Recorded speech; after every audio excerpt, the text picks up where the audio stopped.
Bueno, muy buenas noches. Soy estudiante de la carrera de Psicología Clínica, curso el quinto semestre. Mi nombre es Alejandra Saltos Alfaro y a continuación les voy a hablar o les voy a dar los temas que se realizaron o que se estudiaron en este semestre, el cual va a ser para nota del proyecto. Bueno, tenemos varios temas, tenemos 4 unidades que se han tratado durante todo el semestre. Primero les voy a hablar acerca de la primera unidad, que nos habla acerca de la historia del pensamiento y de las ideas. Les voy a dar algo sumamente resumido porque el tema es muy extenso. Bueno, sabemos que en el principio el pensamiento había sido definido como si ocurrieran dimensiones distintas a la objetiva. El pensar estaría conformado por procesos internos no susceptibles a la observación. Es decir, que el pensar no solamente, la observación es muy importante para poder pensar, ya que si vemos algún objeto, alguna situación, algún evento, alguna persona, podemos pensar a raíz de la información que obtenemos a través de los sentidos. Pero también esto se puede realizar, es decir, este procesamiento de pensar se puede realizar sin necesidad de estar observando algo. También se puede hacer debido a las experiencias que ya hemos tenido. En esta intervienen varios autores. Entre ellos tenemos a Skinner y ciertos autores que nos hablan acerca del pensamiento. Bueno, debemos saber también que el pensamiento ha sido descrito en la psicología como la capacidad de planear y dirigir en forma oculta una conducta posterior. Es decir, a través del pensamiento podemos podemos planear eventos que pueden pasarnos después, es decir, actividades que vayamos a realizar luego de un cierto periodo de tiempo. Es importante saber también que a través del pensamiento que tengamos, si es un pensamiento coherente, vamos a actuar de alguna forma correcta, es decir, que al momento de tener o de, como quien dice, realizar el proceso del pensamiento, vamos a adquirir una actividad, es decir, va a basarse en una, ¿cómo se podría explicar? Como algo que vamos a ejecutar, esa sería la palabra. El procesamiento de información implica tratamiento de diferentes entradas de la información que provienen de canales sensoriales, es decir, que la información que obtenemos la vamos a obtener a través de los sentidos, ya sea esta visual, auditiva, etc. Para ellas se debe asumir la forma más proporcional y más adecuada para poder adquirir estos tipos de información.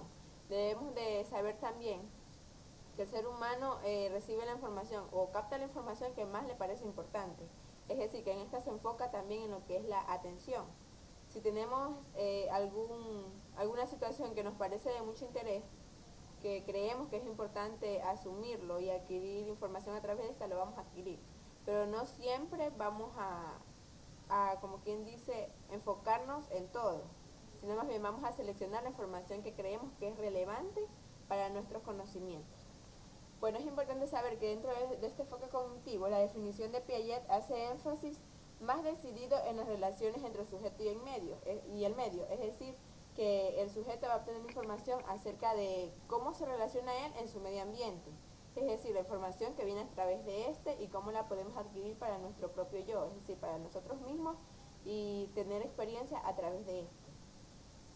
El sujeto luego podrá variar su posición en la relación, es decir, establecer relaciones específicas entre él y los objetos o entre los objetos. Es decir, que al ya adquirir la información que necesitábamos, que era más relevante y que la necesitábamos tener ya en nuestro cerebro, es importante saber que esta ya va a ser ya al momento de ya ver el objeto o alguna situación, ya como tenemos experiencia en esto o ya conocimientos previos, ya podemos actuar ante esta situación de forma automática.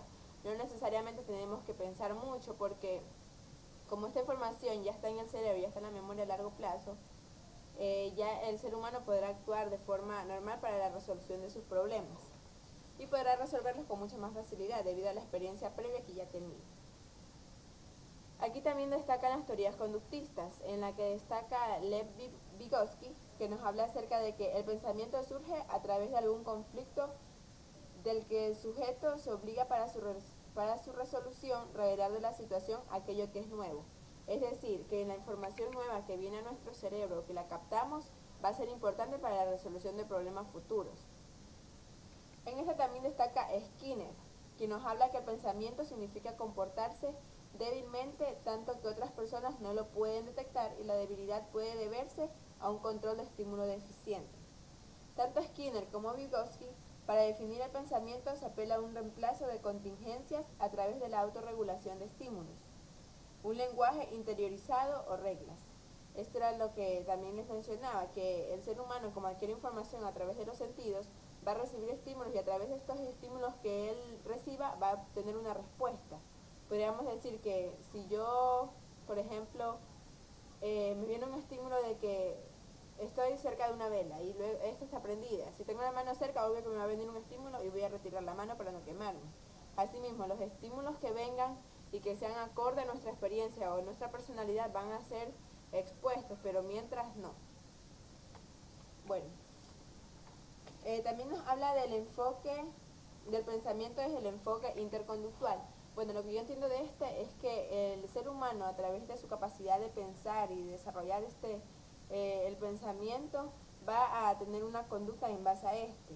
Yo lo entiendo como que nos trata de decir que el ser humano es capaz de actuar a través de la conducta o la experiencia que tiene. También en este interviene mucho lo que es la cultura. Va a actuar acorde a la situación en la que se encuentre. Y también es importante que en esta se insertan en una concepción especial sobre eventos psicológicos. En esto también interviene la parte psicológica, es decir, la parte psíquica, en la que hablamos más del cerebro, de las habilidades que tiene de las habilidades que tenemos como ser humano, es decir, las habilidades cognitivas, ya sea en el lenguaje, la atención, entre otras. También hablamos de la formación del pensamiento. Bueno, lo psicológico evoluciona principalmente de sus características implícitas, es decir, va de las respuestas a estímulos presentes a la formación de respuestas cuyos objetos y estímulos están ausentes. Como ya les decía, si hay un estímulo va a haber una respuesta, pero ya como esta va, como quien dice, ya se encuentra habituada en nuestro cerebro, ya cuando tengamos una situación parecida o que tenga cierta relación, ya esta se va a activar de forma automática. No necesariamente el ser humano va a tener que empezar todo este nuevo procesamiento de información, como adquirir información a través del medio ambiente y poder ya tener unas respuestas ante sino que ya como ya se ha tenido, ya ha visto el objeto y ha tenido un estímulo y una respuesta, automáticamente va a ser que responda a ciertos problemas que se le presenten. Tenemos ciertas definiciones. Sabemos que para Cantor, en el año 1924, él nos habla de que el pensamiento consiste en la manipulación manifiesta e implícita de cosas y situaciones como procesos preliminares frecuentemente dirigidos a prácticamente otras actividades inmediatas. Es decir, que lo que nos trata de decir es que el pensamiento está más habituado a las cosas que vamos a realizar, a las actividades que tenemos en mente y que quizá para el sujeto van a ser necesarias realizarlas. También nos habla Rives que un tipo de comportamiento es el pensar y que este aquí lo define como un conjunto de constancias ante las constancias estimulativas socioculturales o problemas convencionales. Lo que yo entiendo es que en esta parte nos habla de que la parte cultural también tiene mucho que ver en el pensamiento. Bueno, ahora les voy a hablar acerca de la segunda unidad, que nos habla sobre el pensamiento, lenguaje y realidad. Bueno, como ya sabemos, el pensamiento es un proceso por el cual el ser humano tiene la capacidad de poder realizar procesos psíquicos para los cuales va a poner en práctica y también está de acuerdo a la información que se adquiere mediante el medio ambiente, es decir, la relación que tiene el ser humano con el medio o el entorno. Sabemos que el lenguaje es la capacidad para poder como quiera es la parte para que el ser humano pueda comunicarse con otras personas. Es considerado como un medio de comunicación. Es decir, que el ser humano a través de este va a poder comunicarse. Y es muy importante para el diario vivir, ya que sin lenguaje no nos podríamos comunicar con otras personas. Tenemos que saber que el lenguaje puede ser verbal, aunque puede ser también no verbal, como las personas que se expresan mediante señas. Y en cuanto a la realidad, sabemos que el ser humano tiene la capacidad de aplicar este lenguaje y lo aplica principalmente en la realidad, porque estamos en el diario vivir y lo que hace es aplicarlo y poder comunicarse a través de este. Pero ahora les vamos a hablar acerca de las habilidades cognitivas. Se dice que las habilidades cognitivas Existen diversos tipos de habilidades cognitivas. Las habilidades cognitivas nos habla acerca del ámbito de las aptitudes que tiene el ser humano para poder actuar en el medio en el que se desarrolle. Tenemos ciertas habilidades y entre ellas podemos destacar habilidades sintéticas, habilidades analíticas, entre otras. Sabemos que las habilidades sintéticas se van a basar en cuanto a las habilidades ejecutivas, habilidades constructivas, no ejecutivas, microestratégicas, es decir, habilidades que podemos poner en práctica, que podemos ejecutar a través de la experiencia que ya hemos tenido o también por las situaciones que se nos presentan. Es importante también saber que existen habilidades cognitivas y metas cognitivas. Al hablar de habilidades cognitivas estamos hablando más en cosas más concretas, pero también tenemos la contraparte, que son las habilidades metacognitivas, las cuales hablan más como de lo que piensa el ser humano, qué relación cree que existe entre alguna cosa, algún evento o alguna persona o situación. Es importante saber que este tipo de habilidades cognitivas son muy importantes para el buen desarrollo del ser humano en la sociedad. Es importante también saber que existen otros tipos de habilidades cognitivas, bueno, o psíquicas. Estas aquí también nos permiten poder desarrollar otras habilidades. Así también tenemos entre estas habilidades como son la observación, que este aquí es un proceso mediante el cual se adquiere información a través de los sentidos, ya sea la vista, el olfato, el oído, el tacto. Se dice que este de aquí es un proceso para fijar la atención en algún objeto, alguna persona, alguna situación o evento. Es decir, que al observar algo y fijamos atención en esto porque quizás nos impacta o creemos que es importante para nosotros. Entonces ya a través de esto podemos ver sus características y ya al saber las características de estos, al haber observado, ya podemos tener cierta información para de esta manera poder ya, si queremos o si nos parece muy importante, la podemos grabar por mucho más tiempo.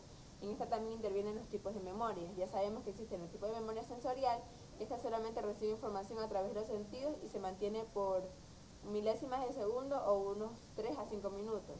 Mientras que la memoria a corto plazo, esta se mantiene por un periodo más largo, ya sea de media hora, 2 horas.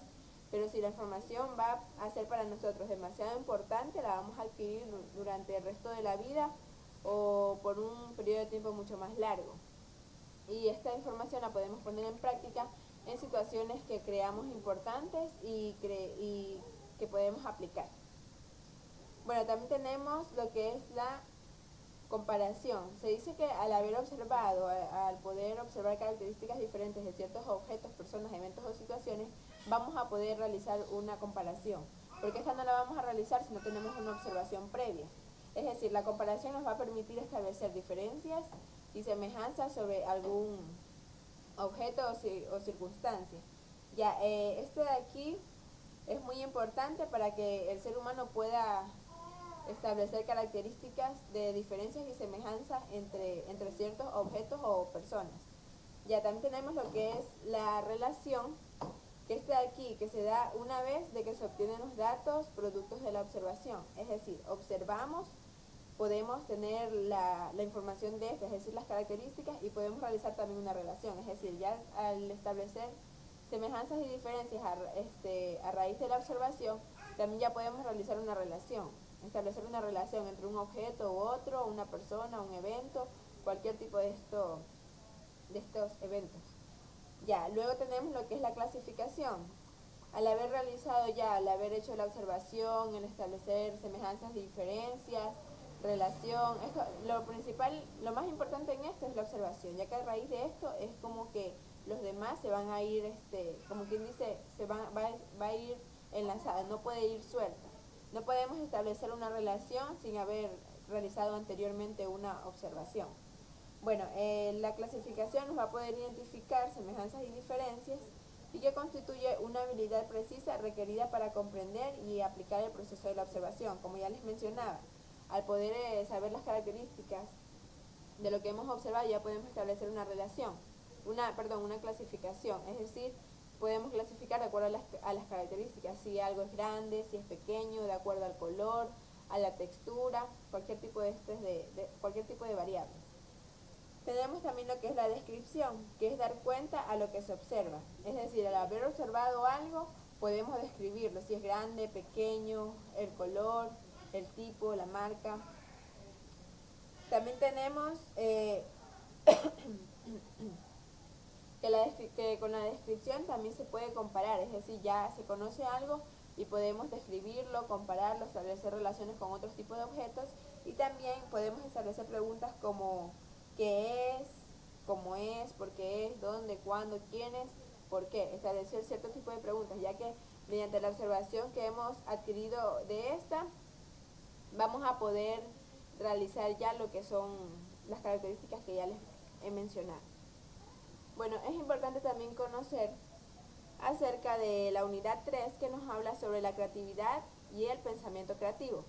Bueno, todos denominamos que la creatividad, muchos creemos que la creatividad se basa también con lo que es la inteligencia, pero no necesariamente las personas que son inteligentes van a ser creativos, es decir, van a ser altamente creativos, porque hay muchas personas que inclusive no han realizado, no han hecho estudios, pero sin embargo tienen una creatividad muy grande.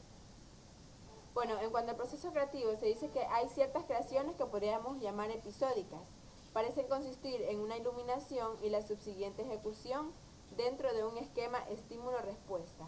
Es decir, esto nos trata de explicar que la creatividad también se basa en cuanto a un estímulo y a través de este poder obtener una respuesta. Si por ejemplo a mí me gustan las manualidades, esa va a ser mi parte creativa, pero yo para obtener una respuesta voy a poder emplear esto, es decir, voy a hacer, qué sé yo, carteras, dibujos, que sean en cuanto a manualidades, ya sea bordados, ese tipo de cosas.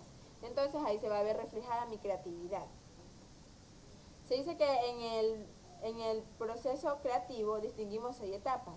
La primera, que es el cuestionamiento, la segunda, que es el acopio de datos, la tercera, que es la incubación, la cuarta, la iluminación, la quinta, la elaboración, ejecución y o verificación, y la sexta, la comunicación o publicación. Bueno, al cuestionamiento, como la misma palabra nos dice, que cuestiona. Es decir, todo empieza por el interés profundo de un tema dado. Es decir, tenemos que tener un tema central para poder cuestionarnos, porque no vamos de la nada a cuestionarnos por algo, tenemos que estar enfocados en algo, o fijar una atención en algo para poder cuestionarnos. Es un encuentro profundo, es un encuentro a fondo con X realidad, es decir, que tiene mucha relación con la realidad, porque si una persona que es creativa le va a gustar las manualidades, por ejemplo, está basándose en algo real, no es que es algo solamente mental o algo imaginativo. Ya esta aquí nos abre un periodo a la perplejidad de dudas, de cierta ansiedad, pero también expectativa y deseo de aventura. Es decir, que la creatividad, la persona que es creativa se basa en la aventura, a saber nuevas cosas, a la expectativa de poder realizar cosas más impresionantes y más importantes que le vea mucho significado, que sea de mucho significado para él. Se dice que algunas personas solo llegan hasta la parte de la primera etapa, el cuestionamiento, pero o sea, se cuestionan y les gusta algo, pero no siempre van a realizarlo. Puede que solamente se quede como algo mental, algo psíquico, y que no lo quiera poder, como quien dice, expresarlo mediante las consecuencias de esta. Es decir, si yo soy creativo y me encanta esto, entonces lo que hago es ponerme a realizar algo creativo, algo que me guste, las manualidades, algún tipo de dibujos, el arte, la pintura. Bueno, también tenemos en la segunda etapa, que es el acopio de datos. Esto lo que nos trata de decir es que con su inquietud en la mente y en los propósitos, el individuo se lanza al campo de los hechos para procurarse toda la información pertinente. Es decir, que primero viene el cuestionamiento, así por ejemplo, ay, me gusta esto, quisiera hacer esto, cómo se vendrá, cómo se verá. Ya después cuando viene la segunda etapa, que es el acopio de datos, es decir, ya voy a realizarlo. Es decir, la ejecución de lo que ya he pensado. Es muy importante saber que no se puede ser de otro modo, ya que si la mente o la máquina con poder transformar y procesar. Es decir, lo que quieren hacer estas personas luego de haber tenido un cuestionamiento acerca de lo que les gusta, lo que les agrada o lo que creen tener talento, ya después de esto va a venir las estrategias, es decir, por empezar a realizar las cosas, poder crear nuevas cosas, aventurarse, como ya lo mencionaba anteriormente. Luego viene la incubación. Se dice que luego de las dos primeras etapas pueden compararse el hecho de sembrar. Y ya la tercera etapa sería como el inicio de la germinación, es decir, empezar de a poco. Ya, la incubación es concentración, meditación, conciencia vigilante, es asimilación intensa. Es decir, que ya al haber realizado el cuestionamiento y el acopio de datos, ya lo que lo he aplicado ya empieza como a dar frutos, sería así, más o menos para poder entenderlo y poder establecerle una relación a esta. La incubación también es soledad, pero no una soledad cualquiera, sino la soledad de un corredor olímpico que ha dejado muy atrás al grupo de competidores. Es decir, que la persona creativa no se basa en, bueno, yo lo entiendo así, que no se basa solamente en estar compitiendo contra otra persona, sino más bien sería como competir por sí mismo, ver las capacidades que uno tiene, el talento y las cosas que puede realizar a través de sus pensamientos, de lo que cree, de lo que le gusta. También tenemos como la etapa número 4, la iluminación. De pronto, inesperadamente, se le ocurre algo a la persona. Ve analogías que durante años no había percibido. Es decir, comienza a ver nuevas ideas, la agrada, lo sigue haciendo, le va a encantar lo que ha hecho y entonces quiere seguir llenando sus expectativas, realizar nuevas cosas. Si ha hecho algo muy sencillo, luego lo quiere hacer mejor. Ve nuevas cosas y nuevas expectativas para poder realizar sus cosas de una manera mucho mejor. Bueno, la iluminación es el parto. Por ejemplo, el bebé en que un momento sale de la oscuridad y aparece en el mundo. Sería como, nos hace referencia como que a esta persona que tiene mucho talento, pero que lo ha tenido como guardado, como escondido, como en un lado oscuro. Pero luego cuando se da cuenta que tiene esta capacidad, este talento de poder realizar muchas otras cosas, se aventura, se lanza al mundo, quiere realizar cosas mejores, impresionar a los demás, también es bueno y así mismo esto le ayuda mucho a ellos para que puedan expresarse cómo son, cómo es su personalidad, qué es lo que les gusta y les agrada. Tenemos la etapa número 5 que es la elaboración, es la verificación de las hipótesis o la realización de la obra según los casos. Aquí encontramos el dominio de la lógica, de la técnica, de la organización, de la disciplina y de la ascesis. Aquí es cuando cobran relieve los detalles, el labor del pulido, la habilidad en el uso de los materiales y en el campo de las personas. Ya en esta parte nos trata de que luego de haber pensado tantas cosas, de haber imaginado, ideado, ya el ser humano o el individuo empieza a ejecutar sus acciones, comienza a realizar nuevas cosas con materiales ya para poder emplear sus ideas o su creatividad.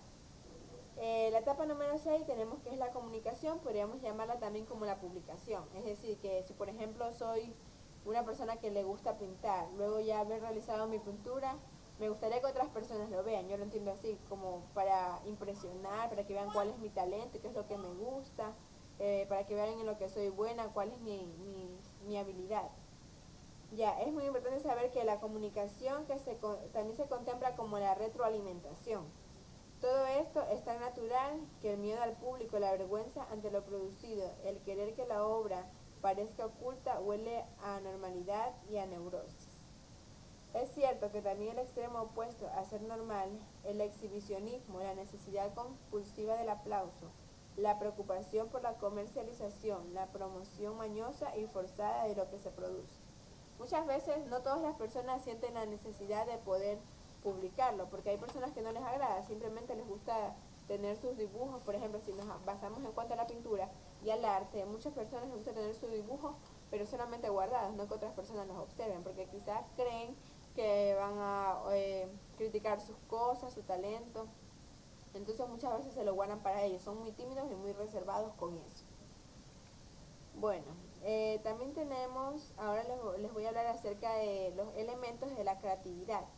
Bueno, se dice que los elementos de la creatividad, así como las naciones buscan proponer modelos a vuestros ciudadanos o héroes, también es importante conocer o tener modelos que eventualmente descubrir el tipo de ideal de la persona creativa.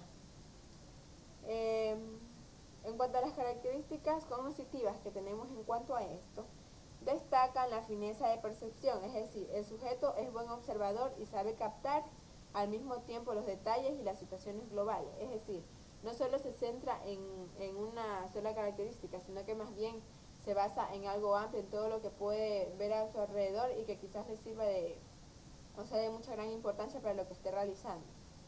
La capacidad intuitiva. La intuición es una especie de percepción completa, íntima e instantánea de realidades complejas. La imaginación elabora y remodela los materiales que ingresaron a la psique a través de la percepción sensorial. Es decir, que la información que vino a través de los sentidos, más la experiencia que ya he tenido, o si he visto cualquier tipo de eventos que me hayan agradado y que tengan relación con mi talento, yo los voy a poner en práctica. Es decir, no me lo voy a dejar guardado solo ahí, sino más bien los voy a poner en práctica en lo que vaya a realizar. La capacidad crítica permite distinguir entre la información y la fuente de esta, es decir, la información que ya he tenido y lo que estoy realizando, lo que hago ahora. La curiosidad intelectual. Las personas creativas viven en constante cuestionamiento, es decir, ellos pueden realizar algo, pero luego comienzan a hacer preguntas sobre lo que han realizado. Tenemos también lo que son las características afectivas. Estas se basan más en la soltura y libertad. Decimos que a las personas creativas lo que les gusta es ser libres en lo que ellos realizan, no sentirse como presionados por algo o alguien, sino más bien ser ellos mismos. Expresan en sus dibujos también lo que les gusta, cómo es su personalidad. Ya, tenemos la audacia, es la capacidad para afrontar los riesgos, es decir, que al aventurarse a tipos de riesgo, lo que van a hacer ellos es poder, si les gusta, seguir en esto, conocer más, no les va a importar lo que digan las demás personas, sino que más bien aventurarse. Y así también aprender si tienen algún error o algo, aprender de eso mismo y poder llegar o pulir más lo que es su talento. Tenemos la profundidad, que es la facilidad para ir más allá de la superficie y sumirse en profundas reflexiones. Ya, también tenemos las características volitivas, que nos hablan acerca de la tenacidad, que es la constancia que tenemos en esto, el esfuerzo, la disciplina, el trabajo. Es decir, que una persona que es creativo, por ejemplo, si nos basamos en cuanto al arte, a la pintura, esta persona va a tener constancia, si le gusta lo va a seguir haciendo, no le va a importar el tiempo, va a sacar tiempo de donde no haya para poder realizar sus dibujos, porque ya está enfocado más en esto y si le gusta, ya no hay nadie que le haga parar con esto. Tenemos la tolerancia a la frustración. El hombre creativo debe saber resistir a la ambigüedad y a la indefinición, debe saber vivir en tensión, porque el material que maneja es ambiguo, evasivo e impredecible. Muchas veces las personas se frustran, por ejemplo, si no les sale algún dibujo o alguna manualidad que estén realizando, se van a frustrar, pero también van a saber salir de este tipo de situaciones. La capacidad de decisión se dice que como la misma naturaleza lo dice, como la misma palabra lo dice, es la capacidad de decidir. Tomar decisiones exige saber moverse y definirse en condiciones de incertidumbre, oscuridad y riesgo. También tenemos las diversas formas de pensamiento creativo. Entre estas tenemos lo que es la fluidez, que es la cantidad de ideas que una persona puede producir respecto a un determinado tema. Es decir, hablar de una manera fluida, expresar las ideas que tiene acerca de un evento o situación, poder buscar soluciones a un problema, y no necesariamente va a ser tan difícil buscar soluciones a esto, ya que más aún si ha tenido experiencias con este tipo de eventos o problemas, ya se le va a hacer mucho más fácil. La flexibilidad. Se dice que es la heterogeneidad de las ideas producidas. Se dice que nace de la capacidad de pasar fácilmente de una categoría a otra para abordar problemas desde diferentes ángulos. Muchas veces las personas tenemos problemas económicos, problemas sociales, problemas con nuestras parejas, y es en muchos ámbitos, pero la flexibilidad le va a permitir poder desplazarse en estos ciertos tipos de problemas y poder también buscar soluciones a estas, no simplemente tener los problemas y no resolverlos. La originalidad les va a permitir ser originales tal como son, sin mostrar o dar otras apariencias, lo cuales no los caracterizan o no son partes de su personalidad. Bueno, tenemos por último los factores que inhiben la creatividad. Se dice que en esta encontramos ciertas características como por ejemplo los obstáculos y bloqueos. Muchas veces las personas que son creativas se ponen obstáculos o se ponen barreras ellos mismos para impedir expresar su talento. Se dice que estas partes también lo que nos da o lo que nos basa es el orden físico, el orden cognitivo, el orden afectivo y el orden sociocultural.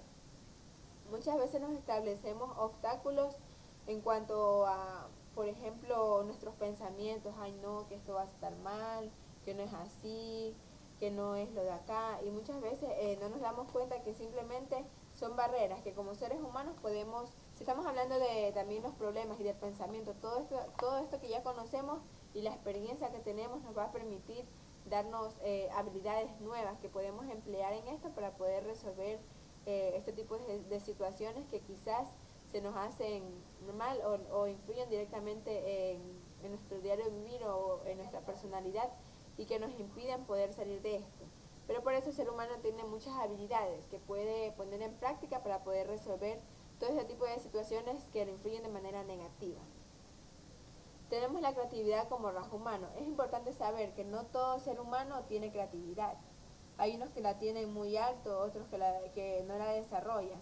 Yo creo que la creatividad también tiene que ver mucho con el, ¿cómo sería la palabra? Como poder estar entrenándola constantemente. Porque de qué vale que yo sepa dibujar, pero si no lo practico tanto, quizás no vaya a hacer o no vaya a desarrollar tanto mi habilidad, solamente vaya a estar enfocado en algo. Pero si yo la estoy desarrollando constantemente, voy a arriesgarme a hacer cosas nuevas, no simplemente un solo dibujo o solamente dedicarme a algo, sino que más bien podría tomar partes desde diferentes ámbitos y puntos de vista. La naturaleza y del talento creativo. Bueno, ya en esta parte estamos basándonos en lo que es la unidad número 4, que nos habla acerca de lo que es la parte más técnicas de generación de ideas, creatividad e innovación nuevas, viejos principios, ¿qué sabes sobre creatividad? Ya en esta parte nos estamos basando ya casi al final para poder terminar todo lo que ya hemos dicho anteriormente y poder entender. Ya también nos habla acerca de la naturaleza y cultura del talento creativo. Se dice que en nuestro estudio nos hemos preocupado ante todo de saber lo que es la creatividad. Se trata de una necesidad, en primer lugar, porque la creatividad ha sido descrita y definida de diversas maneras. Y en segundo lugar, porque solamente después de haber llegado a un acuerdo sobre la manera en la que conseguimos la creatividad, estaremos en condiciones de saber qué clase de individuos queremos examinar. Hemos estado de acuerdo en el hecho de que la verdadera creatividad abarca al menos 3 condiciones.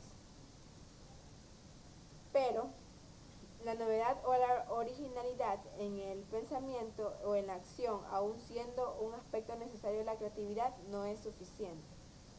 Es decir, que no solo la originalidad va a ser suficiente para poder desarrollar este ámbito que es la creatividad, sino que más bien, como ya hemos hablado de mucho de este tipo de cosas, es importante también establecer muchas características. El ser constante, el que me guste, también realizar el que me guste, lo que hago, poderlo poner en práctica, establecer nuevos conocimientos, poder entender lo que realizo, lo que hago. Bueno, como ya sabemos, la creatividad desde el punto de vista es un proceso que se desarrolla en el tiempo y se caracteriza por la originalidad. El espíritu de adaptación y el cuidado de la realización es concreta. El proceso puede ser breve como lo es una improvisación musical, pero puede igualmente implicar largos años como precisó Darwin para crear la teoría de la evolución. Muchas personas, como ya lo había mencionado y creo que es algo redundante volver a decirlo, pero es importante saber que no todas las personas desarrollan la misma creatividad y que muchos para poder desarrollarla al máximo tardan muchos años.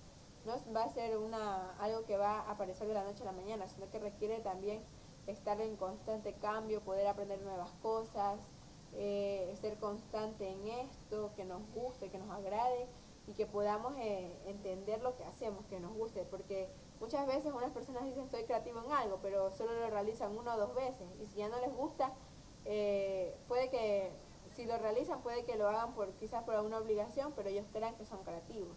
Pero no simplemente sea esto. Además es importante saber que muchos creemos que la inteligencia y la creatividad tienen relación, pero según investigaciones que se han realizado, no tienen solamente relación, sino que también es importante saber que no todos van a desarrollar la creatividad a mayor grado. Muchos la realizarán en menor grado, pero sin embargo las cosas que realicen serán muy buenas.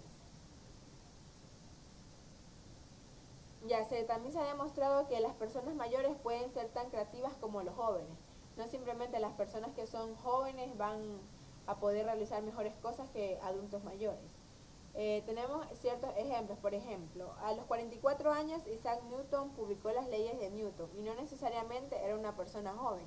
Es decir que, como ya les decía, la creatividad no va a desarrollarse solo en un periodo de tiempo exacto, sino que también en otras personas puede tardar muchos años para poder desarrollar su máximo potencial. Otro ejemplo es de Galileo Galilei, que creó su primer telescopio a los 45 años. Este es otro de los ejemplos que no necesariamente una persona joven es más creativa que una persona mayor. Otro ejemplo, que a los 55 años Alessandro Volta desarrolló la primera pila eléctrica. Estudios muestran que no hay relación clara, es decir, que aún no se establece la relación de que solo la juventud va a ser más creativa que las personas adultas. Además, se han realizado diversos estudios que aún no establecen la relación clara que las personas que son más inteligentes van a ser más creativos, porque muchas veces pueden existir personas que no hayan realizado todos sus estudios, pero sin embargo hayan podido realizar muchas otras cosas y hayan desarrollado su creatividad. Bueno, esto es todo lo que yo les pude explicar y espero haber cumplido con lo esperado. Gracias.